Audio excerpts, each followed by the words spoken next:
Bueno, pues buenos días, Gildita. Buenos días, Gaylin. Solo estamos las dos, pero vamos a empezar para aprovechar el tiempo y un poquito hacer un recordatorio de lo que vimos la semana pasada. No todo, ¿verdad? Pero sí en lo que cómo viene la idea doctrinal de la pérdida del paraíso terrenal, como nos lo presenta el Antiguo Testamento, página 72.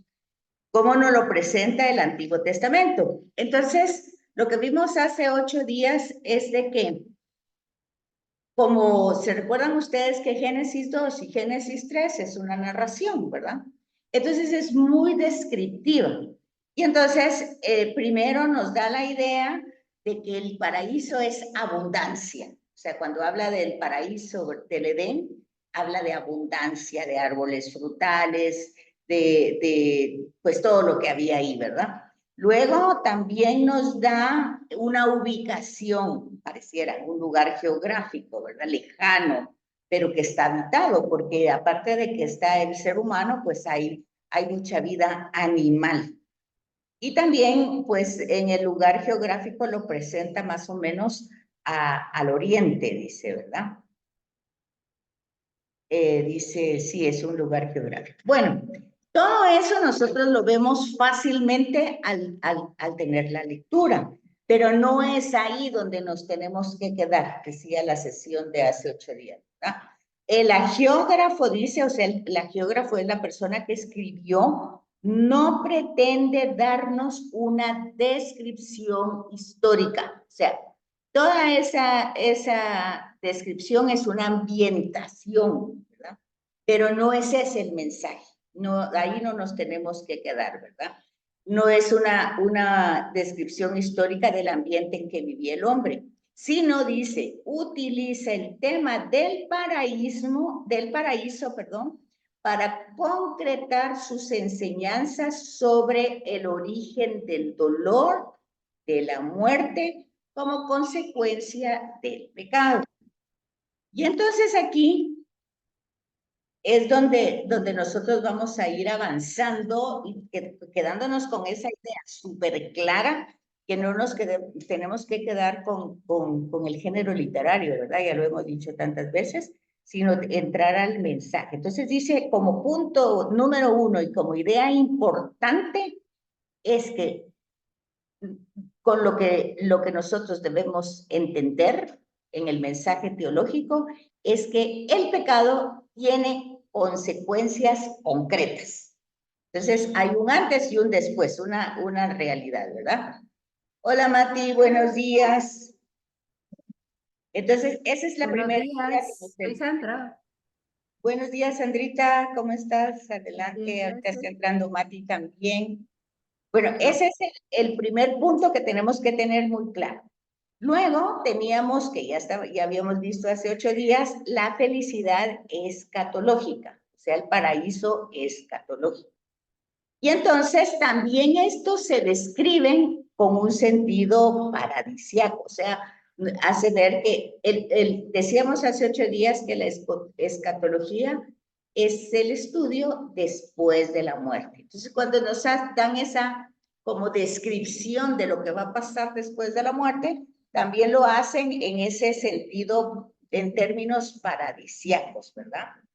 Pero en el inter, ahí, entre lo que fue al principio y lo que va a ser al más allá, nosotros tenemos que sacar nuestro propio criterio doctrinal. Es decir, en ningún momento tenemos que ver que Dios nos ha creado para sufrir, para provocarnos dolor, sufrimiento, porque como que eso le agrada a Dios. No es así, ¿verdad?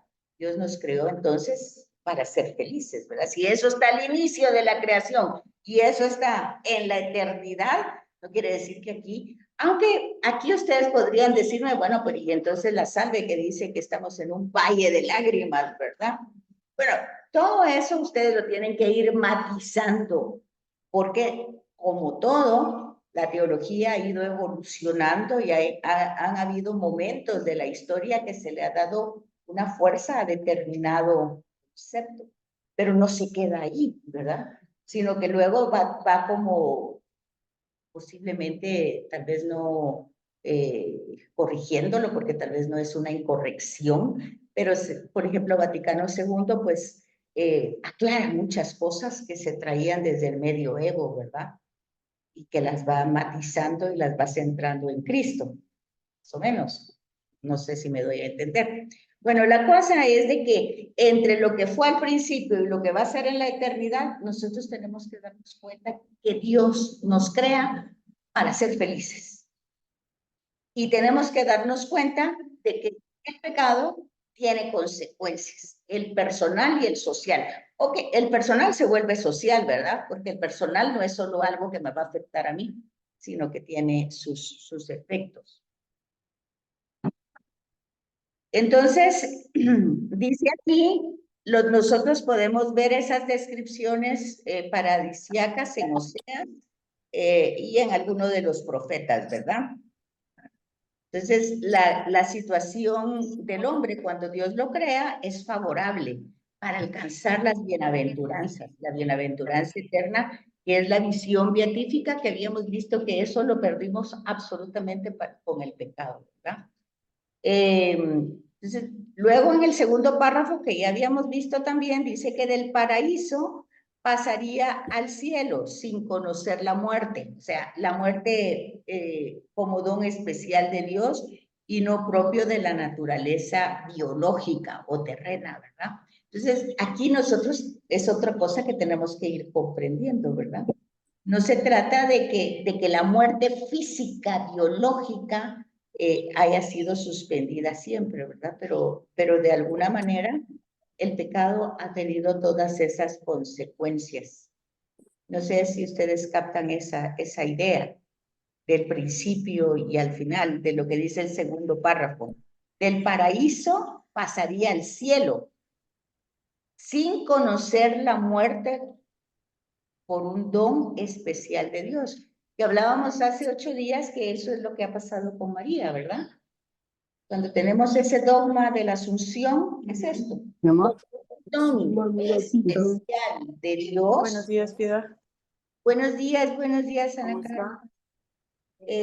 Pues como un don especial de Dios, pues entonces no pasa por ese evento. ¿Verdad? Bueno.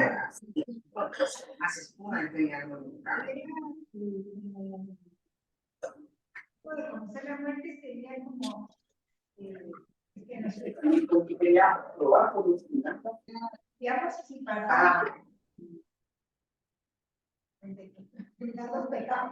purgatorio. Es que ahorita Mati está preguntando. Disculpa.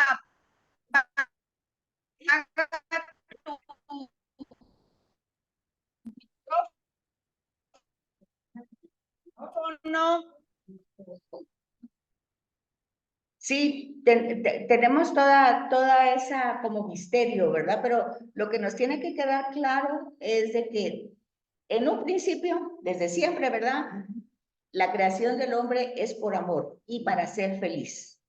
Y la eternidad es eso, la visión beatífica que se perdió por el pecado. O sea, ver a Dios cara a cara, ¿verdad? De estar en armonía con esa realidad. Entonces, eso se perdió a causa del pecado. Pero como don especial de Dios, en el caso humano, lo tiene María, ¿verdad? Ella tiene esa incorrupción porque se habla de la asunción de María, que fue asunta en cuerpo y alma, ¿verdad? Esa es la antropología en la que nosotros pues basamos, se fundamenta en la Biblia, ¿verdad? O sea, cuando nosotros decimos en el credo que creo en la resurrección de los muertos, estamos hablando esto. Que de alguna manera, de alguna manera, esa fue la finalidad de Dios, y si nosotros, pues, con la misericordia de Dios y su providencia, conservamos la gracia, ¿verdad? Que no es fácil, pero con la ayuda de Dios, con la asistencia del Espíritu Santo, y pidiéndoselo nosotros constantemente, pues podemos ir cultivando ese don de Dios, que es la gracia.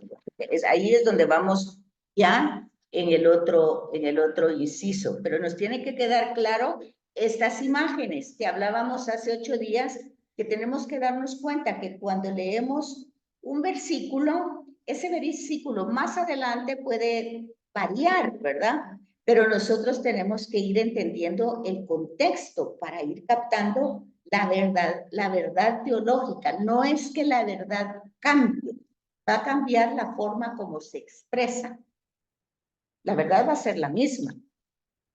De ahí que decía hace 8 días, Galen creo yo, no, tú no estabas hace 8 días, pero que lo contaban de que ya, pues, de la monja que le diste galón, ¿no? Pues, sí, claro, así que... bueno, entonces era eso. Bueno, entonces eso por ahí. La otra parte que nos tiene que quedar muy importante, también muy clara.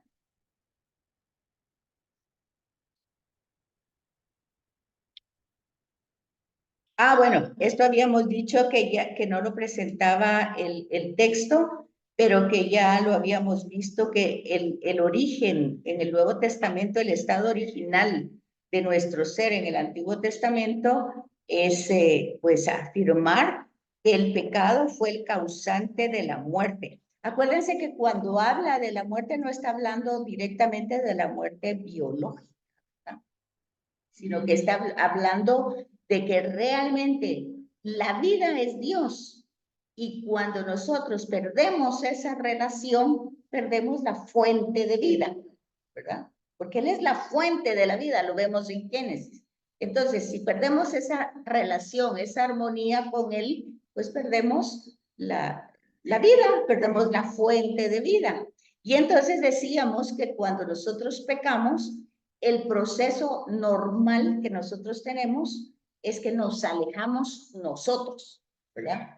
No es Dios que se aleja de nosotros, sino que nosotros, sintiéndonos culpables, responsables, o qué sé cuántas sensaciones o sentimientos tenemos, en lugar de acercarnos y solucionar el problema pronto, pues nosotros nos vamos alejando.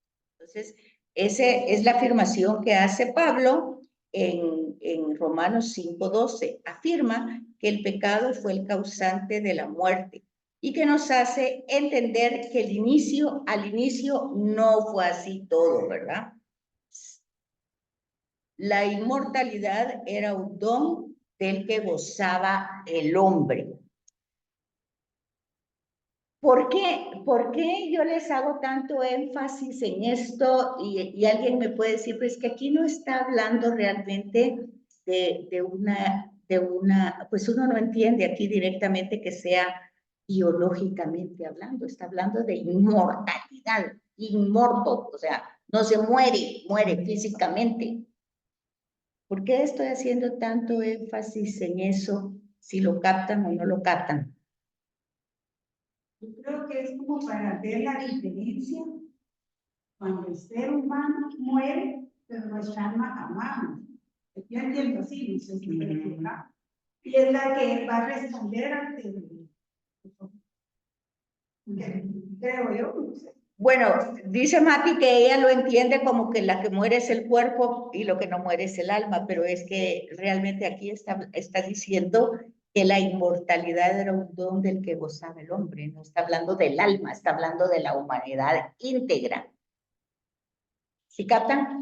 Pero aquí es donde ustedes tienen que entrar al contexto en que se está escribiendo esto y que se está afirmando esto.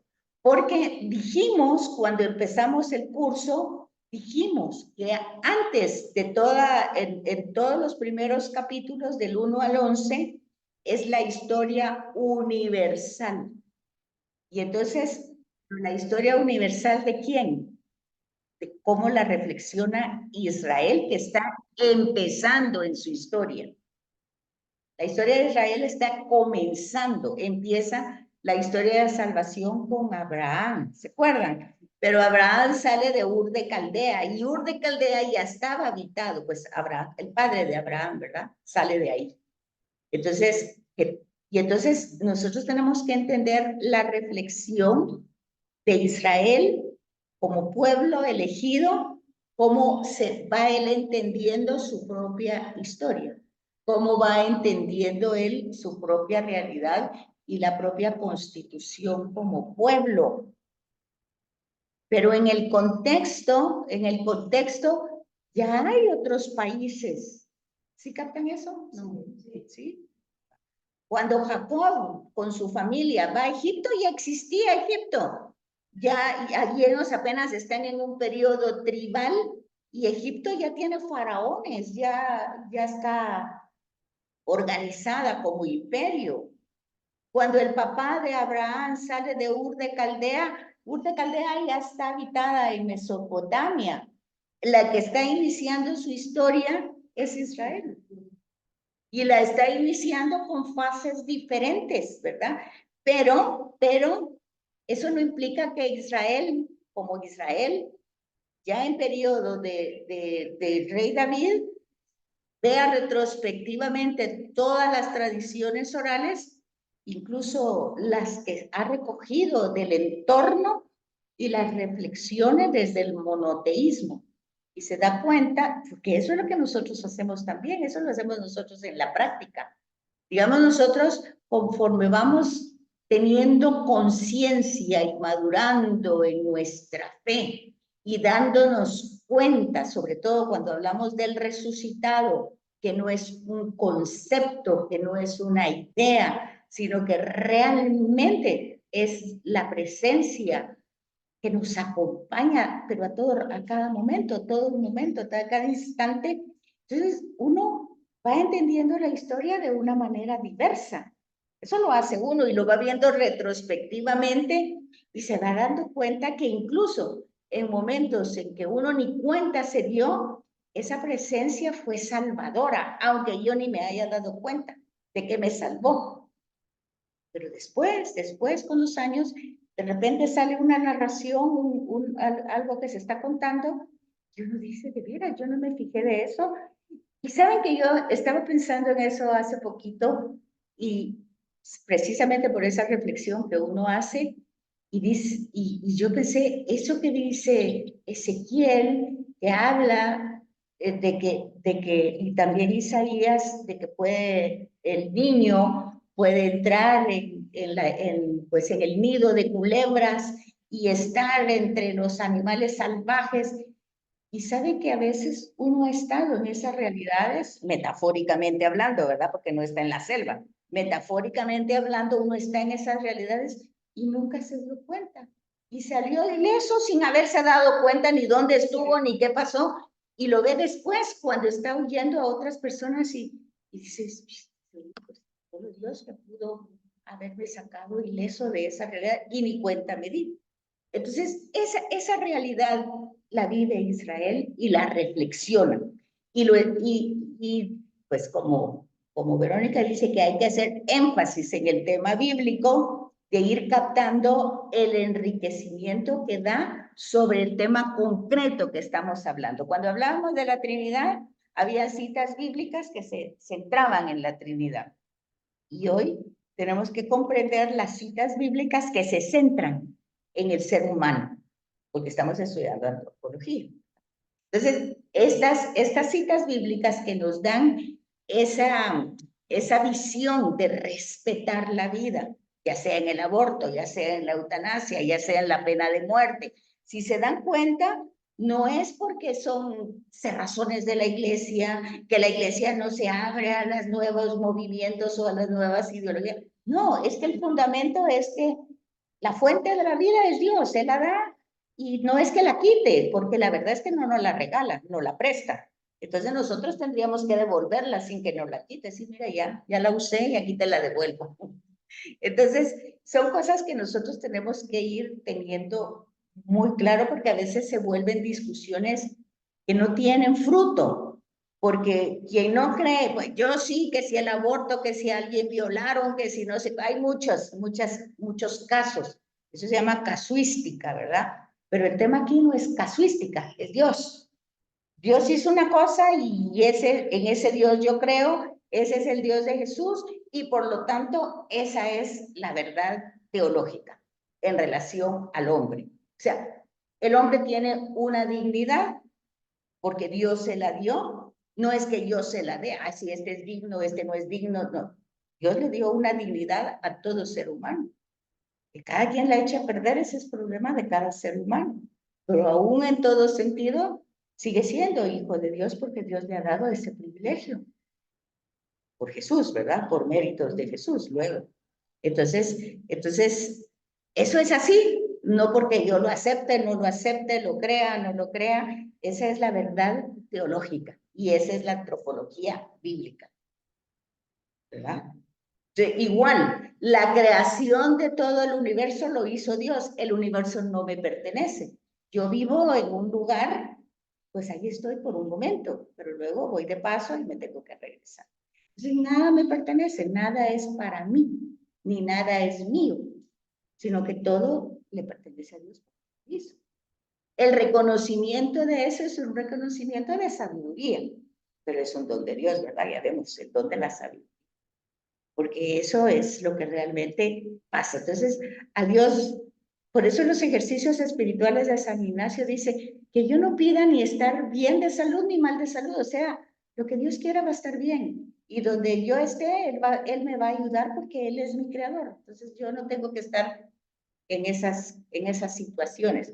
Luego alguien me diría, ay no, pero en el Evangelio dice, hay que pedir y se le da. Recuérdense, ahorita estamos en antropología, lo que es el ser humano ante Dios desde la escritura bíblica. Por eso hacemos énfasis en eso.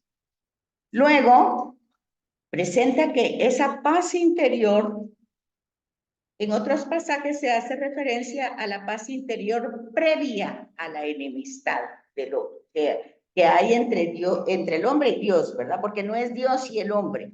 Aquí hay que hacer énfasis siempre que el pecado no aleja a Dios del hombre, aleja al hombre de Dios. Hay que hacer esa porque a veces en el Salmo dice, no alejes tu rostro de mi presencia. Dios no hace nunca eso. ¿Cómo lo sabemos? Bueno, porque Cristo eso fue lo que reveló. Eso es lo que estamos tratando de ver en las citas bíblicas, ¿verdad? Que en el Salmo puede decir eso. Y esa es la comprensión judía de ese Salmo. Pero nosotros avanzamos en la historia de la salvación hasta el Nuevo Testamento con Jesús, que revela los actos, los gestos, las acciones de Jesús demuestran que Dios no se aleja ni del pecador, ni del enfermo, ni del desvalido. Al contrario, les llama bienaventurados, porque Él está más pendiente de él. Ahí nosotros tenemos que avanzar en una antropología, dar un brinco, pero gigantesco, porque si no seguimos en la misma.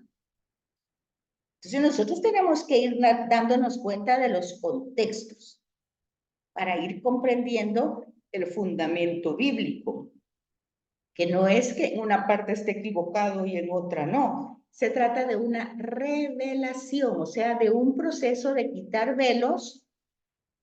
O sea, Dios que está dando a conocerse en relación, da a conocer quién es Él, pero nos da a conocer quiénes somos nosotros. Y ese quitar velos llega a su plenitud con Jesús.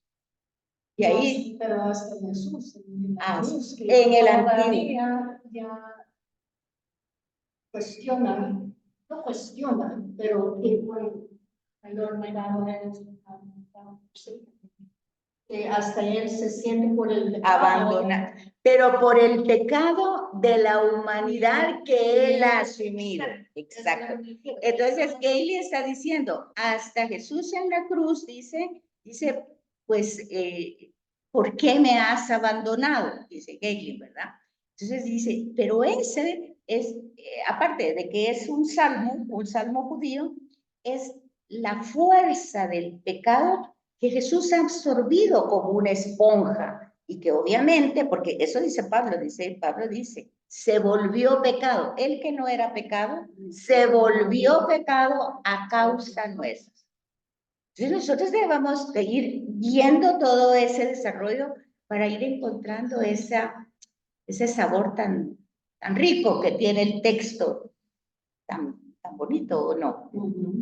Porque va revelando, y uno se ve como que va en una aventura descubriendo a Dios junto con el escritor bíblico, pues lo va descubriendo hasta llegar a Jesús y darse cuenta lo maravilloso que es el tema de la resurrección, ¿verdad? Porque es alguien que está conmigo siempre. Bueno, entonces esta situación de paz y armonía contrario a lo que ahora experimenta el hombre de una división interior. Entonces, hay otras posturas, dice, hay otras posturas a la situación del hombre en el paraíso. Nos quedamos solo con las que nos habla Santo Tomás por su relevancia. El hombre ha sido creado desde el primer instante en los bienes naturales y los gratuitos. El primer acto libre del hombre fue la aceptación de la gracia. Ojo con esto. La aceptación de la gracia fue un don original desde siempre. Dios dio ese don de la gracia. Ese don de la gracia es el don de la amistad, el don de la relación, el don de yo reconocer el amor que me está siendo dado. Ese don Dios lo dio desde el principio. Y Santo Tomás hace énfasis en esto.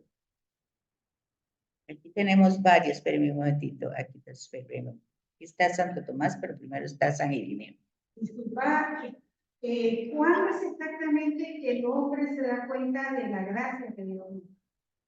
Bueno, el hombre lo tenía, según la descripción. Amati pregunta, ¿en qué momento el ser humano se da cuenta de la gracia que Dios le da? Bueno, obviamente en el paraíso él lo tenía, pero lo tenía inconscientemente porque no se daba cuenta. De hecho, la rechazó, no se dio cuenta. Después que la perdió, se dio cuenta de que ya no la tenía. Pero luego Jesús la recupera. Esa es la gracia que recupera Jesús al absorber el pecado. Esos son los méritos de Cristo.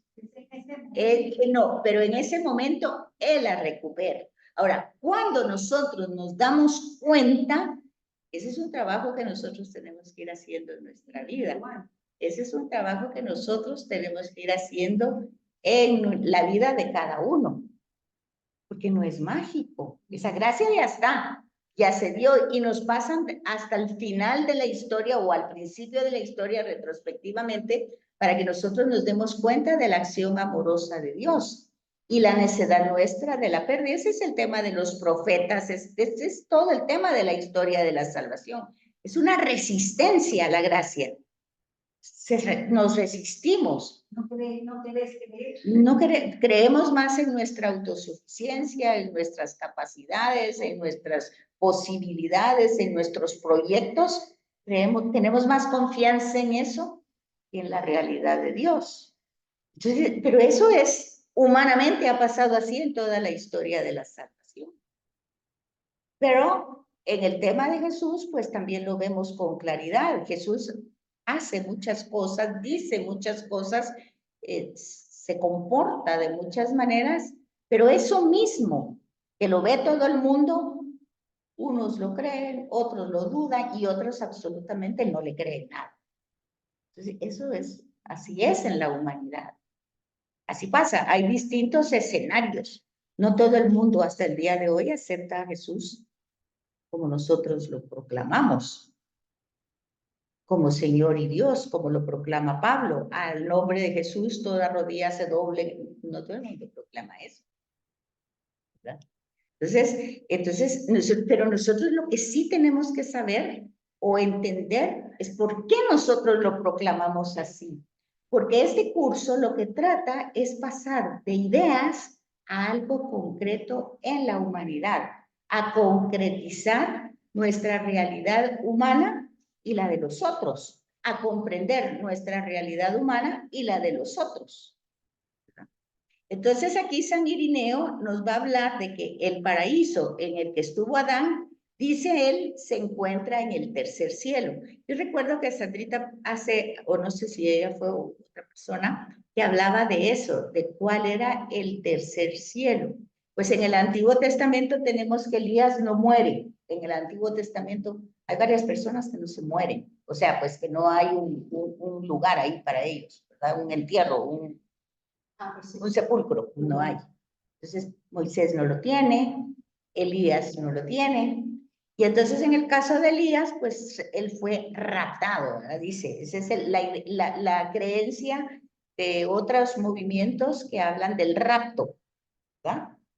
Entonces, ¿qué pasó con Elías? Bueno, pues es que justamente Elías es uno de los profetas que aunque no tenemos nada escrito de él, porque él no escribió nada, y es que algunos profetas no escribieron nada, pero de alguna manera han sido muy importantes en su periodo histórico. Y Elías es el más fiel que hubo para Yahvé, ¿verdad? O sea, en un momento donde el rey se había casado con una mujer pagana, Jezabel, ¿verdad? Y él es Ahab, pues se había casado, pues había entrado la idolatría a Israel. Y con él el culto a Baal. Entonces Elías, toda su lucha, toda su profecía es para volver otra vez ese sentimiento a Yahvé, a recuperar el culto religioso a Yahvé, porque ya se habían mezclado el de Baal y el de Yahvé, o sea, un poquito ese sincretismo religioso, ¿verdad? Que hacia uno y hacia otro.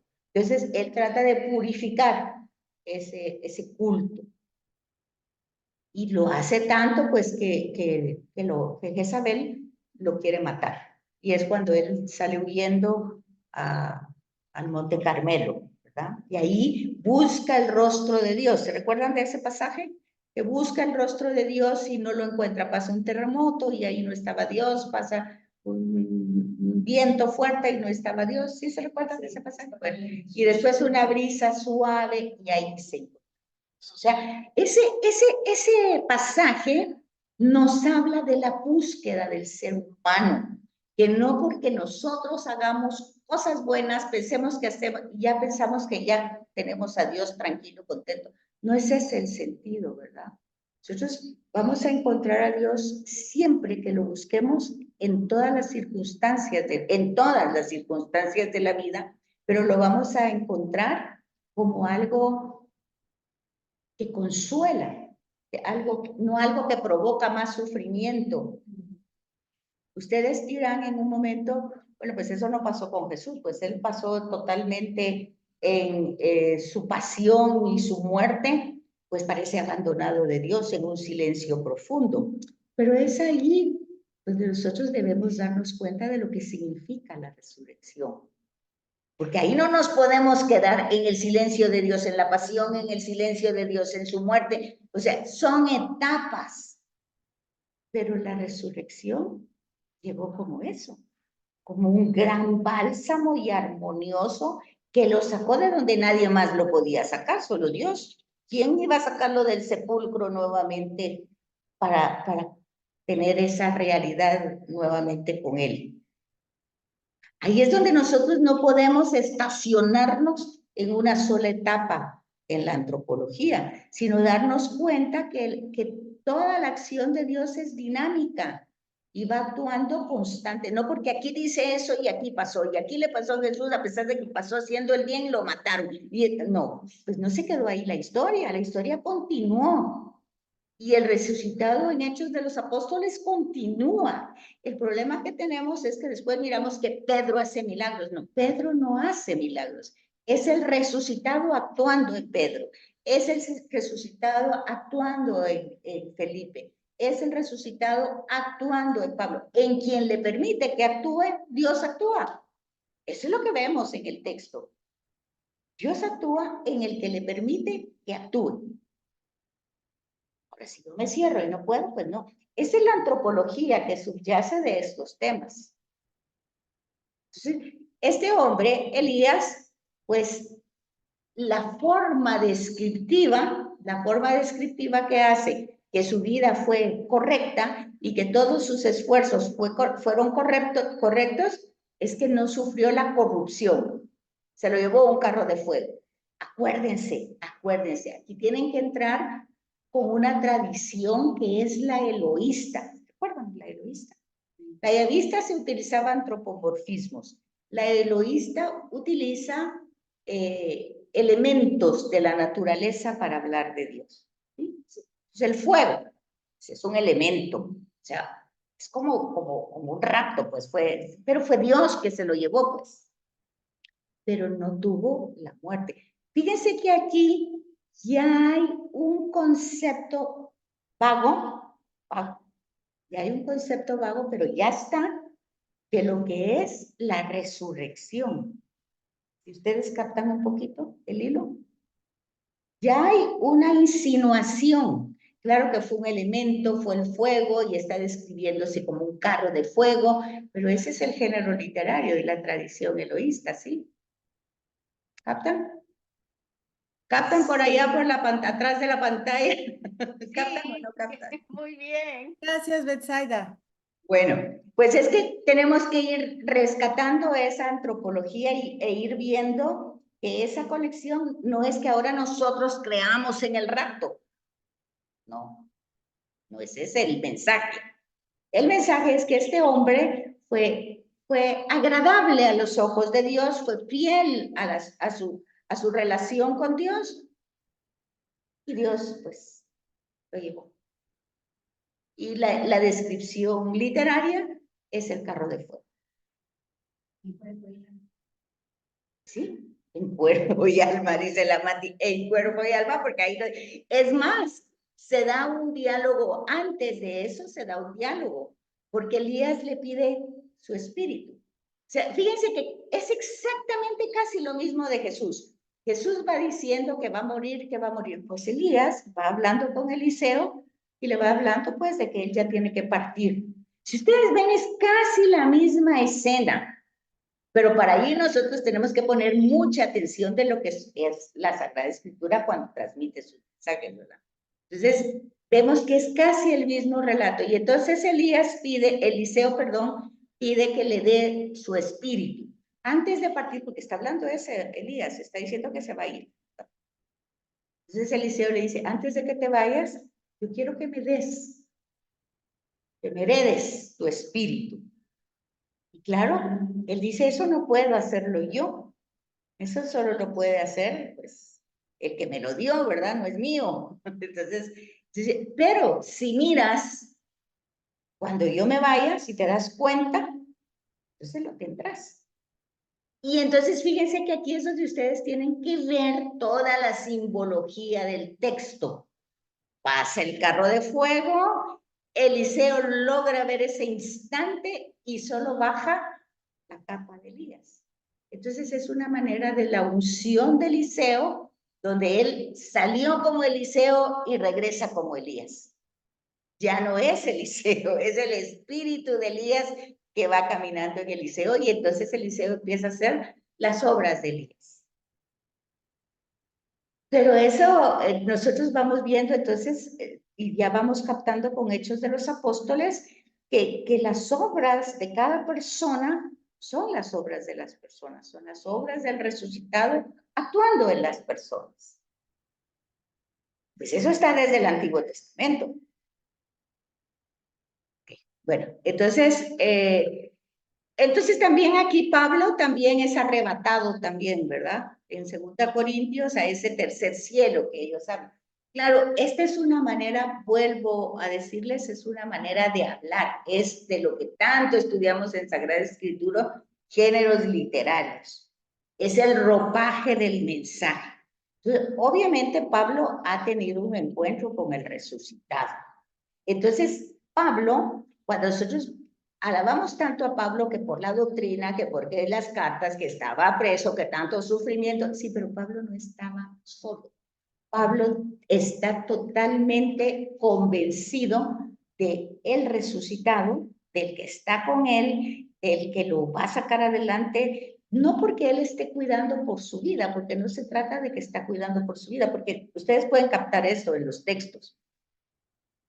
Pues el resucitado saca a Pedro de la prisión, pero ya no lo sacó de cuando lo clavaron o cuando lo crucificaron de cabeza, ¿verdad? O sea, hay momentos en que el instrumento que está siendo utilizado en el texto bíblico, no porque sea manipulado, sino porque él se puso al servicio. La persona que está hablando, de la que se habla en el texto bíblico, sea Pablo, sea Pedro, Santiago, el que sea, se ha puesto al servicio. Es un instrumento de Dios porque se ha puesto al servicio. Él se ha puesto, no Dios lo ha obligado, Dios no lo ha obligado. Él se ha puesto al servicio. Pedro. Bueno, entonces cuando pasa esto, pues entonces el resucitado pues actúa en los momentos que tiene que actuar. Y si hay momentos en que la persona está presa, pero todavía tiene misión por delante, porque hay que llevar el mensaje a todos lados, pues entonces esta persona es sacada y sigue. Pero ya cuando se termina su misión, se termina su vida. Dígase de Jesús, dígase de todos los personajes, termina su misión y ahí se terminó. No, aquí es para que vuelvan a reflexionar que el tema no es que la eternidad era pues que nunca se iban a morir porque estaban en gracia. ¿Sí captan? ¿Captan las dos ideas diferentes? El tema es la corrupción del cuerpo, ese es el tema. El cuerpo se corrompe. Y estos personajes no sufren la corrupción del cuerpo. Es para que eso lo tienen que ir viendo en su propia vida. Bueno, entonces aquí ya en este tercer cielo pero otra vez volvemos a hablar esto, ¿verdad? Que es una forma de hablar, un género literario, una forma de decir que hay una realidad externa y que ellos, incluso Santa Teresa también va a decir, Santa Teresa de Jesús va a decir que es raptada al tercer cielo. O sea, es cuando tienen unas visiones y un éxtasis, ¿verdad? Y entonces lo explican de esa manera, como un tema, un paraíso escatológico.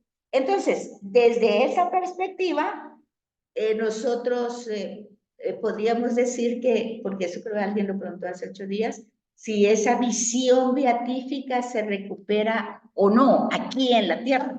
Cuando estos santos, por ejemplo, hablábamos del Padre Pío, hablábamos de otros santos que han tenido esas visiones.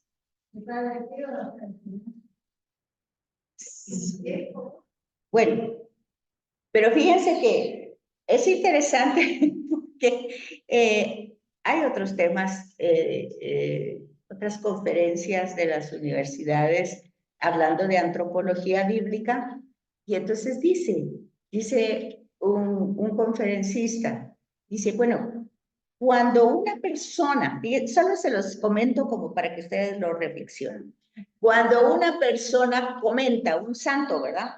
Por ejemplo, San Antonio de Padua, ejemplo. San Antonio de Padua tenía la visión beatífica del niño Jesús. Y dice el conferencista, ¿cómo puede ser eso? Porque el niño fue una etapa de Jesús de Nazaret. Jesús no se quedó siendo niño. ¿Captan? Entonces, ¿cómo pudo él tener una visión del niño si el niño no se quedó siendo niño?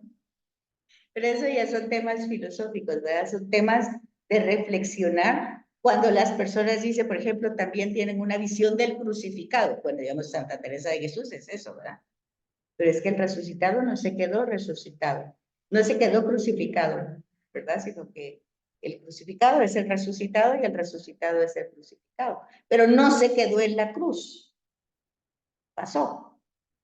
Entonces el conferencista cuestiona esas visiones, diciendo que no son visiones beatíficas, porque no puede quedarse en un estado donde ese estado no permaneció. Si nosotros vamos a experimentar a Jesús de Nazaret, va a ser resucitado. Ese es el que permanece. ¿Captan? No puedo tener visión beatífica del niño, joven, adulto, lo que sea.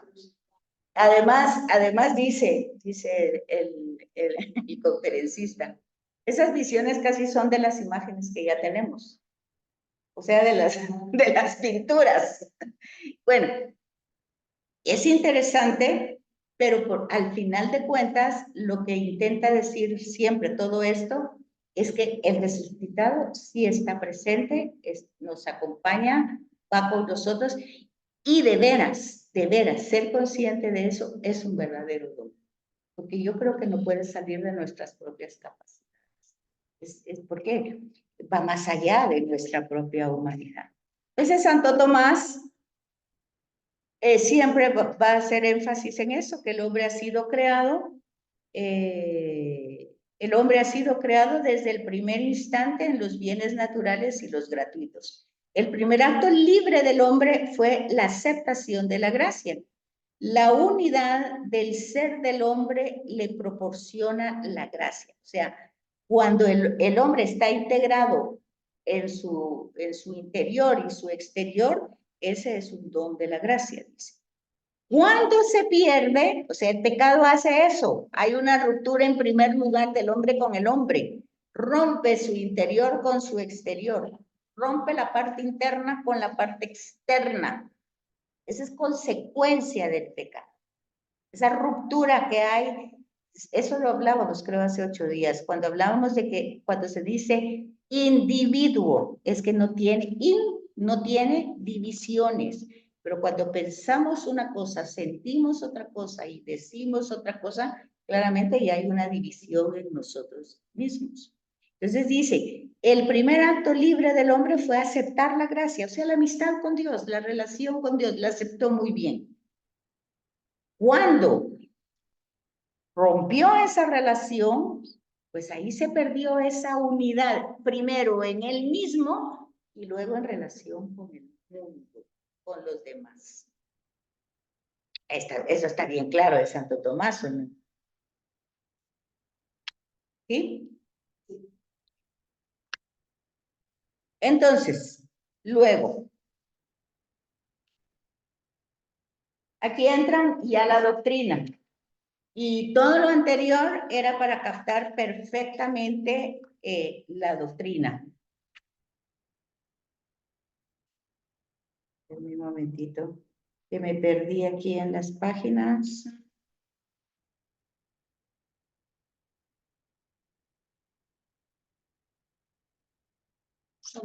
Página 73. Mira, sí, 72, 73, sí.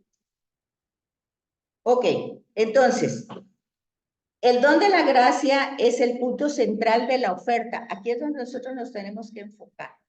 La parte más importante de todo cuanto ha existido que Dios nos ha hecho es esa relación amorosa, es la oferta de la gracia, hecha de parte de Dios al hombre. Muy por encima de la inmortalidad. Es decir, aunque nosotros pensemos, ay, qué bonito vivir toda la eternidad, no, pues antes que eso, lo que Dios nos ha ofrecido es su amor, su amistad. Desde el primer instante de la existencia, el hombre fue llamado a responder a ese amor, a esa amistad. El estado de santidad y de justicia es lo que define el paraíso. Entonces, el paraíso no es ni un lugar, ni lejano, ni cercano, ni con muchas maravillas, sino realmente es la amistad con Dios.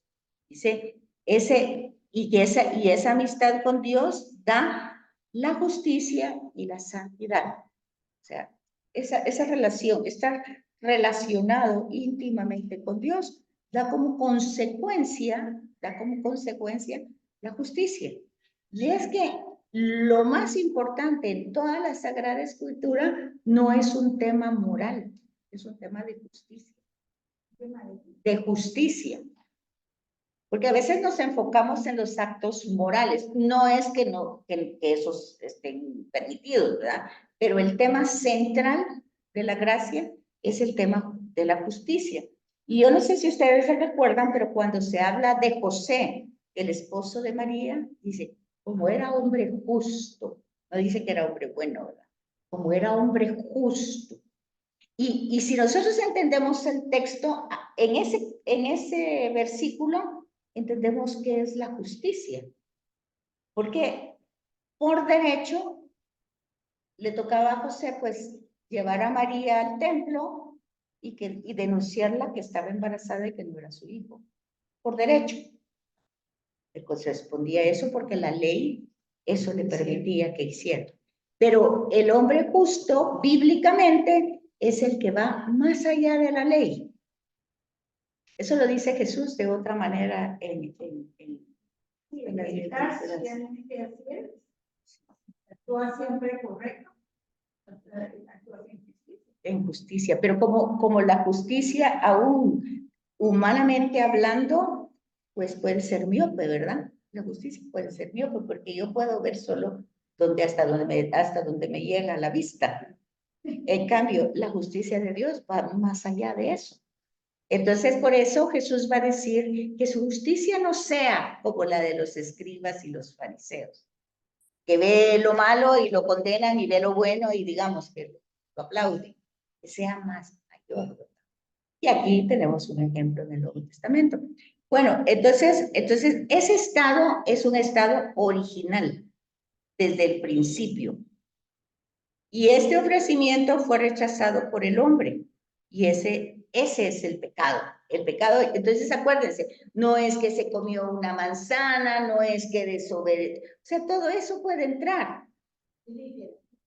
Todo eso puede entrar, sí, pero el acto más grande es que rechazó esa amistad, sospechó, rechazó a ese ser. Esa es realmente la raíz del pecado.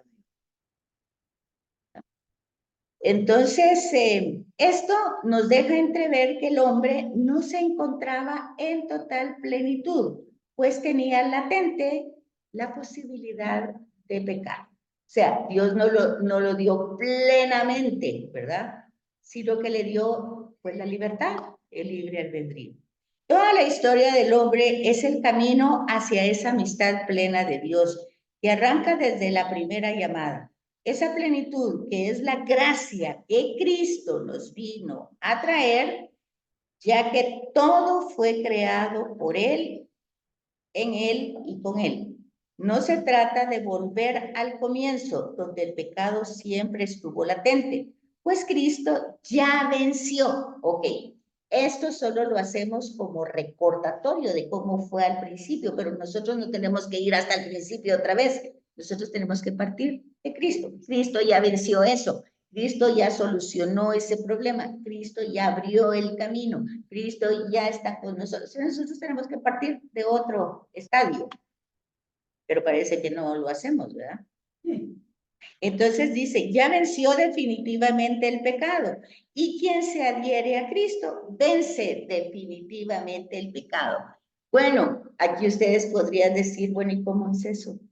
¿Cómo puede ser eso? Porque seguimos pecando y nosotros nos tenemos que confesar. ¿Y cómo es? Bueno, pues eso demuestra que no estamos plenamente adheridos. Cuando les conté de ese retiro que tuve, hubo les conté de que nos dieron una hojita para romper, ¿verdad? Que era un dibujo. Y era, bueno, nos dijeron, hagan un dibujo de la naturaleza. Y después cada quien que hizo el dibujo lo repartieron y a cada uno le tocó el que no hizo, ¿verdad? Y después nos dijeron que lo rompiéramos. Nadie lo quiso romper. Pero hubo una persona que se puso a discutir, no, ¿y cómo lo voy a romper? Y qué barbaridad. Bueno, y pues se empezó a pelear sin que era una dinámica, y sin que fuera pleito empezó a pelear, ¿verdad? Bueno, entonces se acabó la dinámica y ahí se acabó. Más adelante, esta persona me dio jalón a mí porque íbamos a salir, para que yo no saliera a tomar un bus. Bueno, me dio jalón a la entrada de San José Pinula. Y en el camino de San José Pinula, ella hizo un comentario así que yo soy la persona más humilde del mundo, dijo ella, ¿verdad? Y yo, pues, obviamente traía la imagen de cuando peleó tanto porque iba a romper la hoja. Y entonces a saber qué expresión facial le hice, ¿verdad? No sé qué expresión no sé qué expresión le hice, pero pasó. Y un día me llama, hace poco. Mire, Betsaida, me dice, quería hacerle una pregunta. Sí, le digo yo, ¿por qué cuando yo dije que era tan humilde, usted hizo una cara? Yo dije, ¿qué cara haría? Entonces yo dije, bueno, le dije yo, ¿a usted no le parezco humilde? Me dijo. Yo me quedé pensando, ¿qué pasaría? Dije yo. Yo dije que en eso, pero en eso conecté entonces dije, no, pues yo solo la conocí ahí en las distintas actividades, yo no la conozco, no sé qué cara hice, le dije yo, pero le dije yo, puede ser, le dije, que mi expresión había sido de un poquito de sorpresa, le dije que usted fuera tan humilde. Entonces, es que yo soy muy humilde, pero me imagino que no como Jesús de Nazaret, le dije. Y me dijo, pues claro, que si me va a poner ese límite, claro que no. Bueno, es que ese límite tenemos todos, le dije yo. Hasta ahí tenemos que llegar todos. Pero no, le dije, no se preocupe. Yo no sé por qué hice esa cara, no me recuerdo, porque no tenía un espejo. Le dije, pero debe de haber sido, le dije, porque cuando dijeron que rompieran la hoja, pues usted actuó muy apasionadamente, le dije yo, y entonces, pues entre la pasión y la humildad, no sé cuál escojo, le dije, creo que escogí la pasión y no le vi mucho la humildad, pero no se moleste por eso, es nada personal, yo a saber, así soy. Entonces, me dio tanta risa, pero vamos, pues que cuidado con el lenguaje corporal, ¿verdad? Porque no está tan consciente uno de ese lenguaje, pero pues habla solito. Dice Mafalda que ella no se preocupa de no decir cosas porque ella tiene letreros en su cara, dice que cuando está hablando. En fin, bueno. Entonces, en este sentido, dice que en Cristo está recapitulado todo desde Adán y todo debe estar sometido a su primado universal. O sea, creer en Cristo, creer eso. Y es que eso lo actualizamos en cada Eucaristía, porque entramos, estamos en la 74. Bueno, entonces eso es bien importante. El pecado entra en la providencia. Oigan esto. El pecado entra en la providencia de Dios. Con todo el misterio que el mal siempre supone y que no pretendemos desentrañar para mostrar su inmenso amor entregado a su Hijo por nosotros. Desde esta perspectiva tiene sentido la feliz culpa. ¿Se dan cuenta? El pecado entra en la providencia de Dios. Y aun cuando entendamos todo el mal que pueda ocasionar el pecado, no es muy diferente a lo que dicen las personas que quieren la evidencia de Dios. ¿Por qué hay tanto mal en el mundo? Y si Dios existiera, no habría tanto mal. Bueno, pues aquí está la respuesta. Aún entendiendo todo el mal que puede haber en el mundo y que obviamente no lo ocasiona Dios, sino lo ocasiona todo ese desorden, ¿verdad? Entonces, aún con todo eso, dice, y no pretendemos desentrañar, o sea, no pretendemos explicar todos los procesos del mal, no pretendemos hacer, eso es imposible, no lo podemos hacer. ¿En dónde estás leyendo, Betsaida? La página 74, el último parrafito de si Cristo, si en Cristo todo queda recapitulado, también Adán debe estar sometido a su primado universal. El pecado entra en la providencia de Dios con todo el misterio que el mal siempre supone y que no pretendemos desentrañar para mostrar el inmenso amor de Dios. Ya para nosotros no es un problema que haya tanto mal, bueno, en ese sentido, para decir que Dios no existe y que Dios no ama y que Dios no está y que todo lo que decimos que Dios, porque hay mal, ese no es un problema para nosotros, ¿verdad? Porque nosotros experimentamos ese inmenso amor, porque lo vemos en relación a Jesús, vemos ese inmenso amor. Oigan, pero si no pasamos a la resurrección no lo podemos ver. Por fuerza tenemos que llegar a la resurrección. Porque si nos quedamos en una de las partes, o en la pasión, o en los azotes, o en la corona de espinas, o en la llaga, o en la cruz, ya no podemos ver ese inmenso amor. Porque ese inmenso amor es el gran amor que puede sacar al justo del lugar donde nadie más lo puede hacer. Ese es un gran misterio, pero es un gran misterio de amor, no es un misterio oculto. Y dice aquí que por eso es la feliz culpa, ¿verdad? Ese pecado que nos mereció tan gran Salvador. Eso dice. Sí, bueno, Entonces, esto ya es la doctrina, habiendo entendido eso, pues ya las doctrinas que van dando los concilios como dogmas, pues nosotros ya nos vamos dando cuenta de dónde está enraizado, ¿verdad? La gracia santificante. Y con el pecado entra la muerte, se pierde la santidad y la justicia, pero no la libertad y nuestra actual situación de concupiscencia. Todos estos son dogmas que va a ir reflexionando la Iglesia a todas las preguntas que van suscitándose a través de los siglos. Pues, es un problema que tiene con el protestantismo, ¿verdad? Con Lutero, básicamente. El Lutero va a hablar del pecado, va a hablar de la justificación, va a hablar de la gracia, va a hablar de varios temas que nosotros ya lo tenemos claros desde la Escritura. Luego, entonces, la Iglesia, ante esta problemática que surge, pues va a partir de la Escritura y va a sacar el dogma. O sea, decir, bueno, la Iglesia dice esto, pero la Iglesia, esto es lo que nosotros creemos y debemos de creer, pero ese dogma no sale porque la inventó la Iglesia, sino que es la forma de rebatir una herejía o una idea contraria que no está en la Sagrada Escritura o que se ha entendido mal en la Sagrada Escritura. ¿Sí? Entonces, el paraíso no es un lugar, es un estado de santidad y justicia.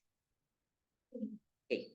La gracia santificante, que no la merecíamos, pues fue la oferta que se nos dio desde el principio y que nosotros la rechazamos. ¿Y cuál era esa gracia santificante? Pues básicamente la inocencia, la confianza que se tenía, así se expresaba.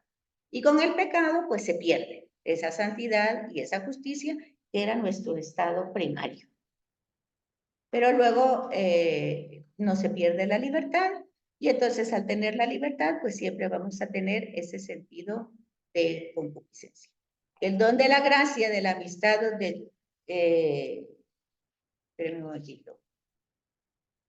dice luego aquí, es que por eso, porque esto aquí yo ya no tenía.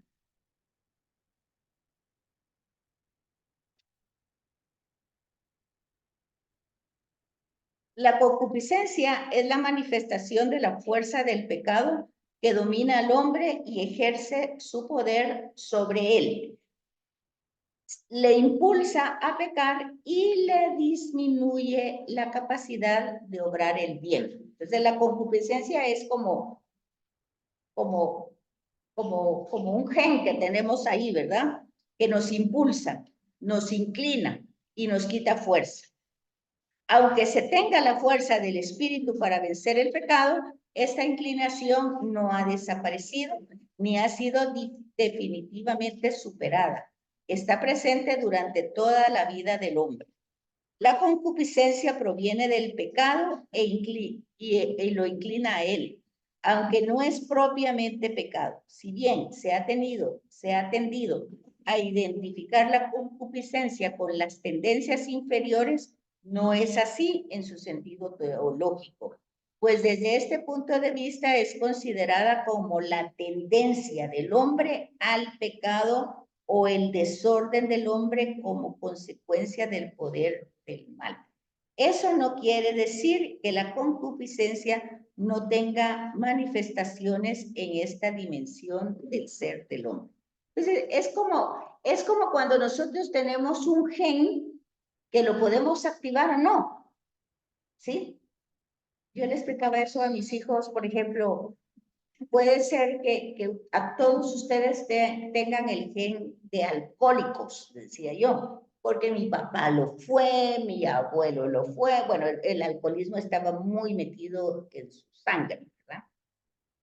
Entonces, ¿qué es lo que pasa? Pues ustedes no saben hasta qué punto son proclives, ¿verdad? Ustedes pueden tomar una copa y quedar enganchados a esa copa para el resto de la vida porque les encantó. O pueden simplemente detestarlo porque no les gustó. Pero lo que no se sabe es qué tan proclive soy. Es igual, eso es lo que pasa con la concupiscencia. Yo tengo eso, ya sé que lo tengo que tener cuidado. No sé si esto me va a desencadenar en situaciones peores o no, ¿verdad? Entonces, hay que tomar en cuenta entonces que el don de la gracia, de la amistad, de la amistad donde Dios es el punto central, se nos ofreció antes que cualquier decisión personal o mérito y que fue rechazada por el ser humano y que Jesucristo lo recuperó. Y que la muerte es la máxima limitación del hombre, se excluye de los planes de Dios y se atribuye a la existencia del pecado. Y la muerte tiene un significado biológico y teológico. El teológico es ausencia de Dios. La inmortalidad ofrecida al hombre en el paraíso recibe la luz definitiva de la resurrección, con la resurrección de Cristo. Vea que todo este tema antropológico lo tenemos que ver claro con la... Sí, ahorita van. Ay, bueno, ya las llamaron volando. Yo creo que voy a tener que leer. Dicen que tienen que seguir leyendo y leyendo y leyendo para ver si tienen dudas porque está muy complicado. Bueno, entonces, Gracias, Betsaida. la orden. Gracias, Betsaida. Hasta pronto. Feliz semana. Igualmente. Feliz fin de semana. Nos vemos. Cuídense mucho. Gracias. Gusto verlas. Igualmente.